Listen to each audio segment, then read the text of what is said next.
Hey there, students. I wanted to mention a couple things to you about applying the concept of universalizability and also making a utilitarian argument. Some of you in the forums have said that an action is not universalizable because not everybody would do it. And it's important to emphasize that universalizability for Kant means you ask this question: what would the world be like if everyone were to do this action? Would it lead to some sort of manifest contradiction? That's what he thinks happens when we try to universalize lying. If everyone were to lie, nobody would believe anyone's statements anyway, and so lying would be undercut. It wouldn't even do you any good to lie. So universalizing lying leads to a kind of a contradiction. The other problem with universalizing is if it leads to a world that is clearly a bad world or clearly an unlivable world, so that no rational person could wish the world to be like that. And so, for instance, murder is not universalizable. If everyone were to murder whenever they wanted to, it would be clearly an unlivable world. It would be a world like the philosopher Hobbes calls a life that's nasty, brutish, and short.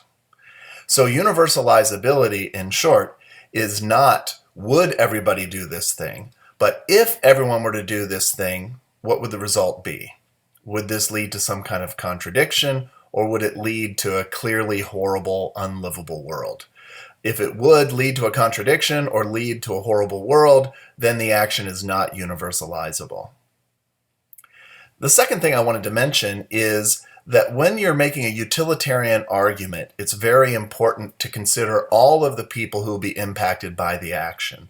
So for instance, in the case of the woman who buys the jeans from a vendor and is pretty sure that they're not genuine jeans, it's important for her to consider the outcome of this action for herself and for the vendor and for the people who make the jeans and for the people that she might have bought from had she not bought these jeans from the vendor. And you should also consider the impact through her, if she's changed in any way by this decision, on others around her. So it's not enough to say, well, she's happier, therefore it's the right thing to do. That approach is called egoism, where we only are concerned with the happiness or the utility for ourselves. A utilitarian approach is going to ask whether, once we look at the impact on everyone impacted by this decision, when we look at the increase in happiness, the quality and the quantity of the pleasure for everyone impacted by the decision, which decision maximizes happiness in the world? So make sure that you don't make that error. Instead of giving a utilitarian argument that considers the impact on everyone, you give an argument that considers the impact only on the person themselves. That's an egoistical approach to ethics, or a hedonistic approach to ethics, and not a truly utilitarian approach.